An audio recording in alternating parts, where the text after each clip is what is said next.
It's an NFC North matchup on prime time. The Minnesota Vikings returning to U.S. Bank Stadium for a division battle against the Chicago Bears. The Vikings recently saw their 5-game winning streak come to an end in another primetime game last week, looking to get things back on track here tonight. For fans of kickers and more specifically field goals, this is the game for you. Bears with a 3-0 lead here in the second quarter. Josh Dobbs looking to cut into that, but a leaping interception by Jalen Johnson shuts that down. Chicago reclaims possession. Still a 3-0 game. Dobbs going to drop back and look for Jordan Addison, but the ball tips off of his hands and right to Jaquan Brisker. We had finished the opening half with a 3-3 game. Moving ahead, it's a 9-3 game now, moving to the final minutes. This time the Vikings are going to find the end zone. Dobbs airs it over the middle. TJ Hawkinson jumps up to grab it right at the goal line. Vikings grab their first lead of the day. They're up 10-9.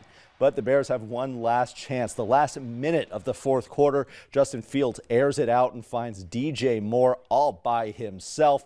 Breaks a few tackles, too. The Bears are in chip shot territory, and that's exactly what's going to happen. Cairo Santos with a 30-yarder, his fourth of the day. The Bears take this one 12-10. Vikings falling to 6-6 on the season.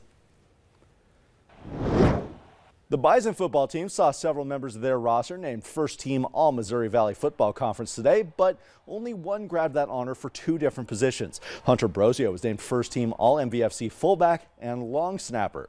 Brosio has excelled in those 2 very unique positions, all while bringing a ton of energy onto the field whenever he steps in. We talked to head coach Matt Entz about what Brosio brings to the table.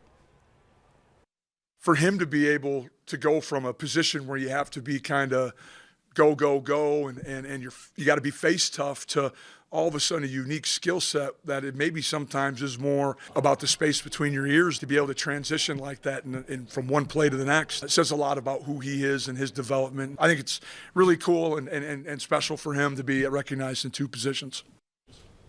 Brosio and the rest of the Bison now take their playoff show on the road on Saturday. They head to Bozeman, Montana for a meeting with the Montana State Bobcats and a rematch of the 2022 National Championship game. A consistent force on the UND offensive line is spending his final year of eligibility elsewhere. Easton Kilty announced that he's jumping into the transfer portal, looking for a new home for his final season. Kilty has started in each of the past 35 games for the Fighting Hawks and was named an honorable mention all-conference lineman earlier today. And while the portal has opened up for grad transfers today, the window opens for everyone else next Monday. So we're going to keep our eyes peeled on the portal then.